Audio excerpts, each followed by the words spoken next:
Hello everyone, this is Surbhi. Welcome to study hacks. कैसे हो सब? आई होप आप लोग सब ठीक है, अपनी स्टडी को अच्छे तरीके से कवर अप कर रहे हैं। आपकी कल की जो वीडियो थी रिलेटेड टू करंट अफेयर्स वो अपलोड हो चुकी है, प्लीज़ उसको जाके ज़रूर देखिएगा।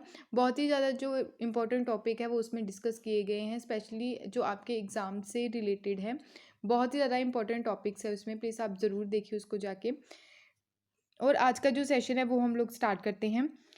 नीरज चोपड़ा के द्वारा हिस्ट्री क्रिएट की गई, गोल्ड इनके द्वारा जीता गया जेवलिन थ्रो में। तो उसी से related athletics federation of India के द्वारा जेवलिन थ्रो डे सेलिब्रेट किया जाएगा हर साल 7 अगस्त को। 7 अगस्त को क्यों? क्योंकि 7 अगस्त को ही इनके द्वारा गोल्ड जीता गया, ओलंपिक जो देखने को मिले टोक्यो ओलंपिक 2020 में। तो शानदार इनके द्वारा जो खेला गया तो उसको रिकॉग्नाइज किया गया ऑल ओवर कंट्री में। तो उसी के चलते नेशनल जेवलिन जो डे है, जेवलिन थ्रो डे, जो हर साल सेलिब्रेट किया जाएगा 7 अगस्त को। तो ये बहुत ही ज़्यादा इम्पोर्टेंट है, ठीक है। किसके ऑनर में ये अभी किसके ऑनर में ये डे जो है ये सेलिब्रेट किया जाएगा? आने वाले जो मतलब अगर बच्चे जो आगे फ्यूचर में पढ़ेंगे इनके बारे में तो काफ़ी ज़्यादा प्राउड फील करेंगे कि यही वो पर्सनालिटी थी जिन्होंने हमारी कंट्री को गोल्ड दिलाया। बहुत ही ज़्यादा इम्पॉर्टेंट ये न्यूज़ हो जाती है आपके एग्ज़ाम्स के लिए। याद रखिएगा 7 अगस्त जो है हर साल अब नेशनल जेवलिन थ्रो डे को सेलिब्रेट किया जाएगा। किसके ऑनर में? नीरज चोपड़ा, जिनको अभी टोक्यो ओलंपिक जो 2020 देखने को मिले उसमें गोल्ड मेडल जो प्राप्त हुआ। आई होप आपको इतनी चीज़ क्लियर हुई होगी। नेक्स्ट है संसद आदर्श ग्राम योजना। संसद आदर्श ग्राम योजना जो है ये न्यूज़ में क्यों है? रिसेंटली ही यूनियन मिनिस्टर जो है, union minister of state for rural development, उनके द्वारा राज्यसभा में इन्फॉर्म किया गया है कि वेरियस स्टेप जो लिए गए हैं गवर्नमेंट के द्वारा इम्प्लीमेंटेशन करने के लिए संसद आदर्श ग्राम योजना जो है उसके तहत उसके बारे में इनके डिबेट डिस्कशन की गई राज्यसभा में। स्कीम के बारे में हम पढ़ लेते हैं। स्कीम जो है इसको लॉन्च कब किया गया? 2014 में किया गया। किसकी बर्थ एनिवर्सरी पे? जयप्रकाश नारायण की बर्थ एनिवर्सरी पे, ठीक है। इनके बारे में अभी हम पढ़ते हैं। पहले जो स्पेसिफिकली जो चीज़ें हैं, जो इम्पोर्टेंट फैक्ट हैं आपके एग्जाम से रिलेटेड, वो भी हम पढ़ लेते हैं पहले, ओके। इस योजना के अंडर जो मेंबर ऑफ पार्लियामेंट है, जैसे हमने एमपी लाइट स्कीम के बारे में पढ़ा था ना।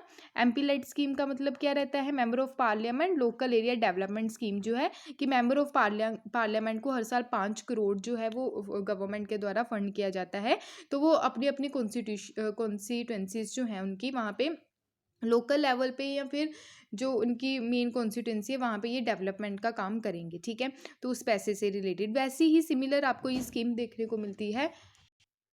मेंबर ऑफ पार्लियामेंट जो हैं यानी कि जो एमपीज़ हैं वो रिस्पॉन्सिबल रहेंगे डेवलपमेंट करने के लिए, स्पेशली जो socio economic and physical infrastructure है।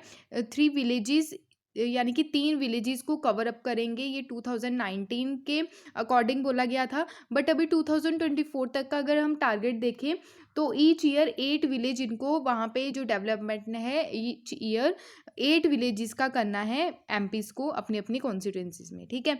तो ये 2024 तक की बात की गई है। एमपीज़ जो हैं, एमपीज़ जो मेंबर ऑफ पार्लियामेंट रहेंगे, फ्री टू आइडेंटिटी सुटेबल ग्राम पंचायत, यानी कि ग्राम पंचायत जो है इनको क्या करेंगे? फ्री टू आइडेंटिटी इनको प्राप्त जो रहेगी, ओके। एक्सपेक्टेड जो आउटकम्स है यानी कि इससे रिलेटेड जो रिजल्ट्स हैं वो निकल के क्या आएंगे अगर वहाँ पे पर्टिकुलर विलेज लेवल पे अगर इंफ्रास्ट्रक्चर का डेवलपमेंट का काम चलेगा तो इंक्रीज़ होगा लिवलीहुड, ठीक है। रोजी रोटी इंक्रीज़ जो होगी, लोगों की एम्प्लॉयमेंट जनरेशन ज़्यादा होगी, एम्प्लॉयमेंट जो अपॉर्चुनिटीज़ जो लोकल लेवल पे लोगों को मिलेगी, रिडक्शन होगा किसका? डिस्ट्रेस जो माइग्रेशन का देखने को मिलता है। जैसे गाँव लेवल पे अगर गाँव में कोई काम नहीं है तो लोग क्या सिटी की तरफ माइग्रेट होते हैं, ठीक है। तो लोग क्या करेंगे? ये सब अगर ये सब चीज़ें इंप्लीमेंट होती हैं, डेवलपमेंट इंफ्रास्ट्रक्चर का काम अच्छे लेवल पे चलता है, तो जो प्रॉब्लम देखने को मिलती है माइग्रेशन की वो भी प्रॉब्लम क्या होगी? कम होगी। फ्रीडम रहेगा फ्रॉम बाउंडेड लेबर का, चाइल्ड लेबर का, मैनुअल स्क्रैंचिंग का, ये हमने पढ़ा था ऑलरेडी, ओके। चाइल्ड लेबर जो है ये हमारे संविधान में कौन से आर्टिकल के तहत इसका प्रोहिबिशन किया गया है? आप प्लीज़ इससे रिलेटेड जो आर्टिकल है वो मेरे को बताइएगा। ओके और बाउंडेड लेबर का भी ओके। 100% जो रजिस्ट्रेशन है वो देखने को मिलेंगी, डेथ जो लोगों की हो रही है, कितने बर्थ हो रहे हैं, ठीक है, जो 100% रजिस्ट्रेशन भी इसके चलते देखने को मिलेगी संसद आदर्श ग्राम योजना के तहत ओके। एवोल्यूशन जो है ऑल्टरनेटिव डिस्प्यूट रेजोल्यूशन सिस्टम, एक्सपेक्टेबल जो ऑल सेक्शंस है, कम्युनिटी पीस हार्मनी, तो ये जितनी चीज़ें हैं ये सारी आपको संसद आदर्श ग्राम योजना में देखने को मिलेगी। अगर होलिस्टिक डेवलपमेंट देखें थ्रू संसद ग्राम जो योजना है, पर्सनल की अगर बात करें, उसमें पर्सनल वैल्यूज़ आ जाएंगी, क्लीनिनेस आ जाएगी, कल्चरल हेरिटेज आ जाएगा, बिहेवियर चेंज जो रहेगा इसमें आ जाएगा पर्सनल में। अगर ह्यूमन की बात करें तो उसमें ह्यूमन को एक एजुकेशन, अच्छी हेल्थ, अच्छा न्यूट्रिशन, सोशल सिक्योरिटी जो है उसको बरकरार रखना है। सोशल की अगर बात करें तो उसमें volunteerism, social values, ethics, social justice, good governance की बात आ जाती है। अगर इकोनॉमिक की अगर बात करें, livelihood, skill, financial inclusion, basic amenities and services की बात आ जाती है। ये जो जितना भी डेवलपमेंट है related to personal, human, social, economic, ये सारा किसमें कवर अप किया जाएगा, जो संसद आदर्श ग्राम योजना है उसके अंडर। आई होप आपको इतनी चीज़ क्लियर हुई होगी। बात करें जो संसद आदर्श ग्राम योजना है, जो लॉन्च की गई, किसके नाम पे की गई, किसकी बर्थ एनिवर्सरी पे की गई, जयप्रकाश नारायण। इनका जो बर्थ हुआ 11 अक्टूबर 1902 में हुआ, कहाँ पे, बिहार, सिताब सिताब क्या बोलेंगे इसको, सीताब देरिया, ठीक है, अगर प्रोनाउंसिएशन थोड़ी गलत हुई हो तो प्लीज़ सॉरी ओके। इन्फ्लुएंस जो है यानी कि इनके ऊपर जो प्रभाव पड़ा वो पड़ा मार्क्सिस्ट आइडिया जो था यूएसए में, और गांधीयन आइडियोलॉजी का। 1929 की अगर बात करें तो इनके द्वारा ज्वाइन किया गया इंडियन नेशनल कांग्रेस को। 1932 में इनको जेल में भेजा गया 1 ईयर के लिए, क्योंकि इनके द्वारा पार्टिसिपेट किया गया था सिविल डिसऑर्डिनेंस मूवमेंट में, और इनके द्वारा एक अहम रोल अदा किया गया जब फॉर्मेशन हुआ कांग्रेस सोशलिस्ट पार्टी का 1934 में। 1948 में यानी कि पोस्ट इंडिपेंडेंट के दौरान, यानी कि जब हमारा देश आज़ाद हो चुका था, इनके द्वारा कांग्रेस पार्टी से लेफ्ट कर दिया गया, यानी कि इनके द्वारा कांग्रेस पार्टी को छोड़ दिया गया। 1952 में इनके द्वारा प्रजा सोशलिस्ट पार्टी को फाउंड किया गया। 1954 में इनके द्वारा एक मूवमेंट था भूधन योजना मूवमेंट है, ठीक है, उसमें इनके द्वारा पार्टिसिपेट किया गया, विनोदा भावे। 1959 में रिकंस्ट्रक्शन जो है इंडियन पॉलिटी का, इनके द्वारा काफ़ी इसमें अर्ज किया गया, ठीक है, रिकंस्ट्रक्शन ऑफ इंडियन पॉलिटी जो है बाय मीनिंग ऑफ, यानी कि इनके द्वारा 4 टायर जो हायरार्की जो सिस्टम है, इनके द्वारा ये आइडिया दिया गया कि विलेज लेवल पे कैसे डेवलप करना है, डिस्ट्रिक्ट लेवल पे, स्टेट और यूनियन काउंसिल, ठीक है। तो इसको बोला गया चौखंबा राज बोला गया, यानी कि 4 पिलर इनके द्वारा डिफाइन किए गए ओके। तो जयप्रकाश नारायण जो है इनको भारत रत्न से भी नवाजा जा चुका है 1999 में। पोर्थ्यूमिशली यानी कि मरणोपरांत इनको भारत रत्न अवार्ड दिया गया, जो हमारी कंट्री का हाईएस्ट सिविलियन अवार्ड माना जाता है। आई होप आपको इतनी चीज़ क्लियर हुई होगी, कोई भी डाउट नहीं होना चाहिए आपके माइंड में, अगर है तो फिर भी आप लोग कमेंट बॉक्स में अपने डाउट्स को ज़रूर शेयर कीजिएगा।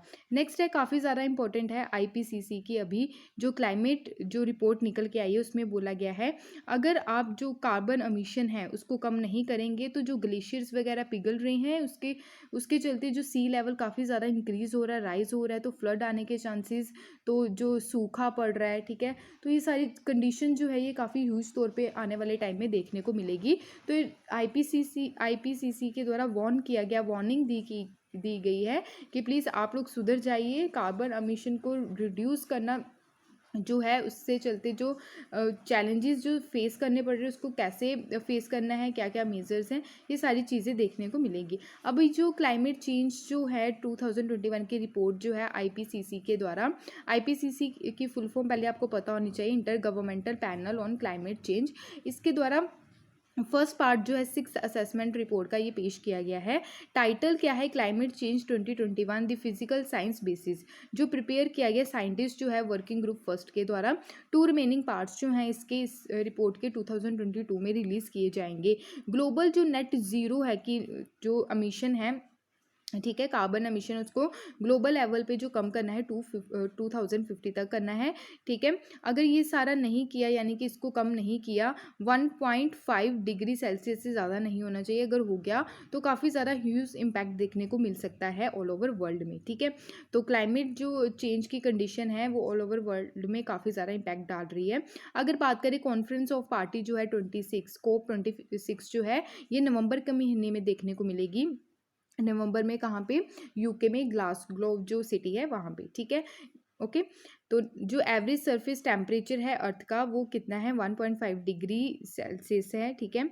तो प्री इंडस्ट्रियल लेवल जो है, यानी कि इसके चलते काफ़ी ज़्यादा जो प्री इंडस्ट्रियल लेवल जो है नेक्स्ट 20 ईयर्स तक यानी कि 2040 तक इसके जो चांसेस है टेम्परेचर, जो सरफेस टेम्परेचर जो है अर्थ का, वो बढ़ने के काफ़ी ज़्यादा हो सकते हैं। ठीक है।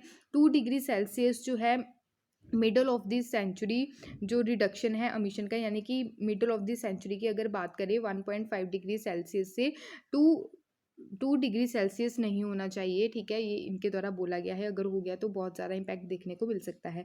लास्ट डिकेड की अगर बात करें, जो लास्ट डिकेड था वो काफ़ी ज़्यादा होटल जो है, यानी कि बहुत ज़्यादा टेम्परेचर देखने को मिला गिवन टाइम पीरियड में। ओके। पास्ट 1,25,000 ईयर्स जो पास्ट में देखने को मिले, उसके चलते ह्यूमंस जो है वो अमिट किया गया ह्यूमंस के द्वारा 2400 billion ton carbon dioxide since 1800s में। ठीक है।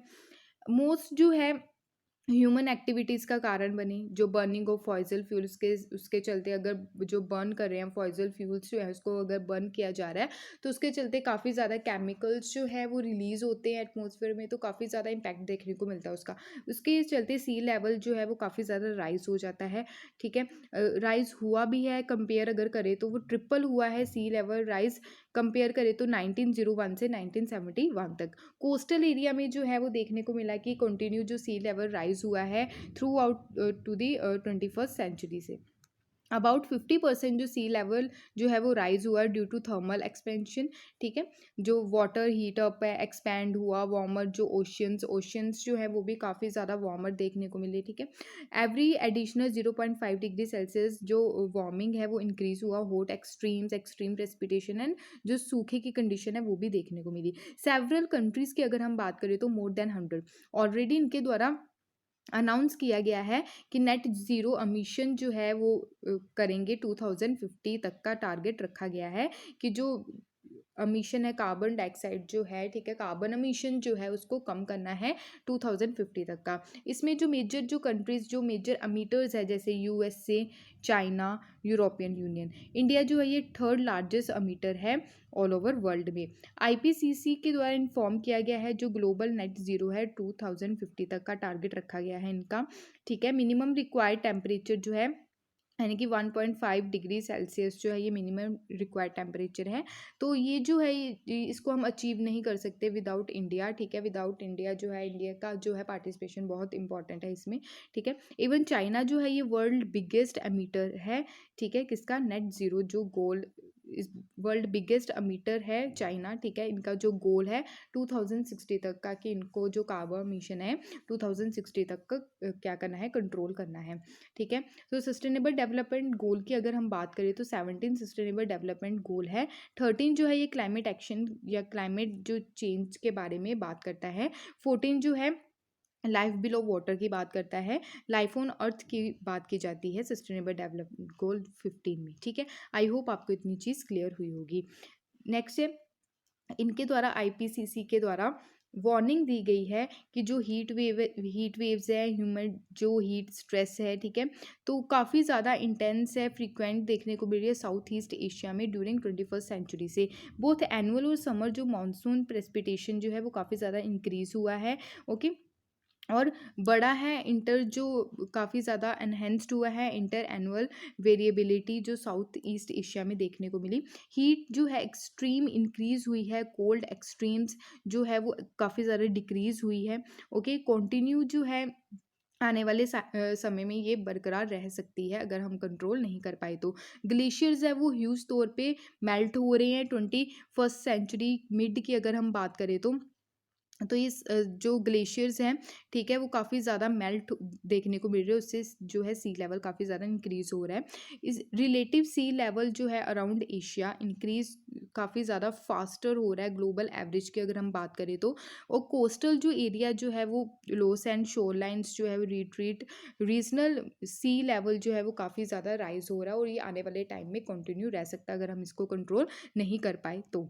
ओके, तो कंसंट्रेशन जो है कार्बन डाइऑक्साइड का वो हाईएस्ट देखने को मिला, ठीक है, एटलीस्ट 2 मिलियन ईयर से, ठीक है। फास्टर रेट है सी लेवल राइज का एटलीस्ट 3000 ईयर से। आर्टिक जो सी आइस है, ठीक है, लोएस्ट लेवल देखने को मिला 1000 ईयर से। ओके, ग्लेशियर जो है रिट्रीट देखने को मिल रहा है अनप्रेसिडेंटेड एटलीस्ट 2000 ईयर से, ठीक है। ये आईपीसीसी के द्वारा ये बोला गया है। ओके, आईपीसीसी की अगर हम बात करें तो ये inter governmental panel on climate change इसकी फुल फॉर्म है। ये इंटरनेशनल बॉडी है। ये क्या करती है, क्लाइमेट चेंज से रिलेटेड जो इशू है उसके बारे में स्टडी करती है, रिपोर्ट पेश करती है। ओके, 1988 में इसको सेटअप किया गया था, किसके द्वारा, world meteorological organisation, united nation environment programme के द्वारा। 5 असेसमेंट रिपोर्ट इनके द्वारा प्रोड्यूस की जाती है। फर्स्ट जो है वो रिलीज़ की गई थी 1990 में। 5th असेसमेंट रिपोर्ट जो है वो 2014 में देखने को मिली। अभी जो आपको देखने को मिल रही है और यही रन अप कर रही है क्लाइमेट चेंज कॉन्फ्रेंस ऑफ जो कॉन्फ्रेंस देखने को मिली पेरिस में। ओके, हेडक्वार्टर इसके कहाँ पे, जिनेवा स्विट्जरलैंड में। हेड कौन है इसके, हॉइसिंग ली। इंटरनेशनल जो पैनल ऑन क्लाइमेट चेंज यानी कि आईपीसीसी जो है, इसको नोबेल प्राइज़ भी मिल चुका है, नोबेल पीस प्राइज़ 2007 में। आईपीसीसी के साथ साथ एल्बर्ट आर्नोल्ड जॉर्ज जो है इनको भी मिला, ये यूएसए के क्या थे, वाइस प्रेसिडेंट थे। ओके, आई होप आपको इतनी चीज़ क्लियर हुई होगी। नेक्स्ट है प्रधानमंत्री किसान सम्मान निधि योजना। प्रधानमंत्री किसान सम्मान निधि योजना जो है, अभी इसकी 9th इंस्टॉलमेंट जो है फाइनेंशियल बेनिफिट दिया गया है किसान्स को। ओके, इस स्कीम के अंडर जो है सेंटर ट्रांसफ़र करते हैं अमाउंट, सेंटर के द्वारा अमाउंट जो है वो ट्रांसफ़र किया जाता है 6000 पर ईयर 3 इंस्टॉलमेंट्स में। ओके, 2,000 करके। लॉन्च इसको कब किया गया था, फरवरी 2019 में। ये सेंट्रल सेक्टर स्कीम है, यानी कि जितना भी फंड किया जाएगा सेंटर के द्वारा किया जाएगा। इम्प्लीमेंटेड जो है ये किसके द्वारा किया गया, ministry of agriculture and farmer welfare के द्वारा। ऑब्जेक्टिव क्या है कि फाइनेंशियल जो नीड है स्पेशली जो स्मॉल एंड मार्जिनल फार्मर्स को, उनको ये बेनिफिट देगा, ठीक है। मार्जिनल जो है वो अगर बात करें तो मार्जिनल जो फार्मर्स रहते हैं बिलो 1 हेक्टर उनके पास जो ज़मीन रहती है। स्मॉल जो कैटेगरी में फार्मर्स रहते हैं 1 to 2 हेक्टर उनके पास ज़मीन रहती है। Semi medium 2 hectare to 4 hectare, medium 4 hectare to 10 hectare, large जो है 10 हेक्टर या उससे अबव। ये क्या है, लैंड डिस्ट्रीब्यूशन पैटर्न है हमारे इंडिया का। ओके, तो आई होप आपको इतनी चीज़ क्लियर हुई होगी। इस स्कीम में बात जो की जा रही है वो मार्जिनल और स्मॉल फार्मर्स की जा रही है। ओके, अगर बात करें तो ये फर्स्ट टाइम ऐसा किया गया है इंडिया गवर्नमेंट के द्वारा, ठीक है, कि ये जो टॉप 10 कंट्रीज़ हैं, टॉप 10 कंट्रीज़ में आ गई हैं रिलेटेड टू एग्रीकल्चर एक्सपोर्ट इस स्कीम के तहत। ओके, अदर इनिशिएटिव्स जो है जो फार्मर्स के लिए गए हैं, specially national mission for sustainable agriculture, प्रधानमंत्री कृषि सिंचाई योजना, राष्ट्रीय कृषि विकास योजना, न्यूट्रिएंट बेस्ड सब्सिडी प्रोग्राम, राष्ट्रीय गोकुल मिशन, प्रधानमंत्री फसल बीमा योजना, परंपरागत कृषि विकास योजना।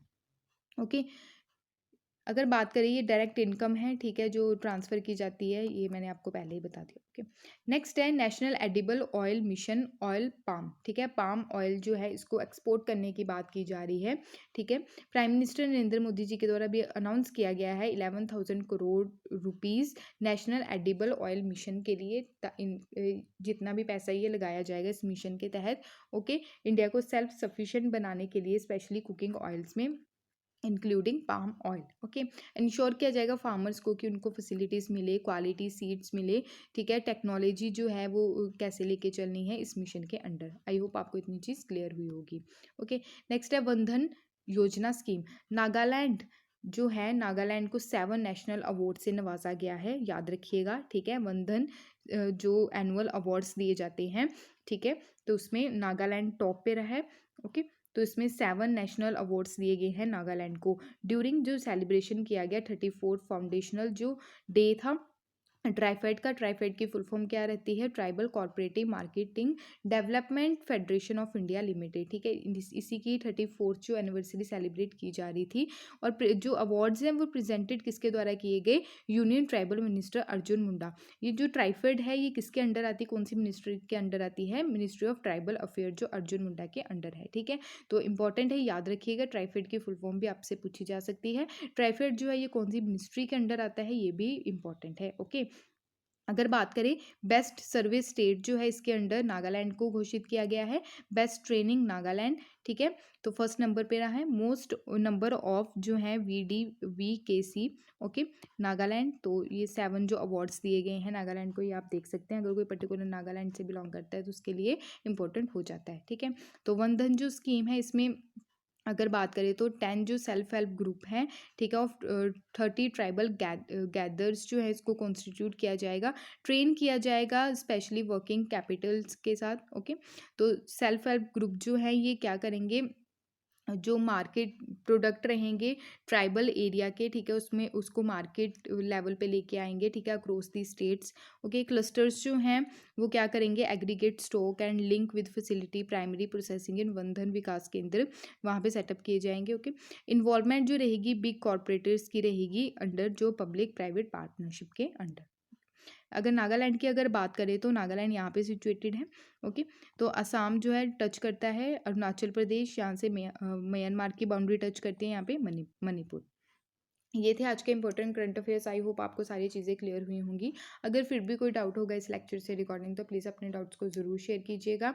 आई होप आपको ये सारी चीज़ें क्लियर हुई हैं। PDF के लिए आप टेलीग्राम ज्वाइन कर सकते हैं, इंस्टाग्राम पे भी आप फॉलो कर सकते हैं।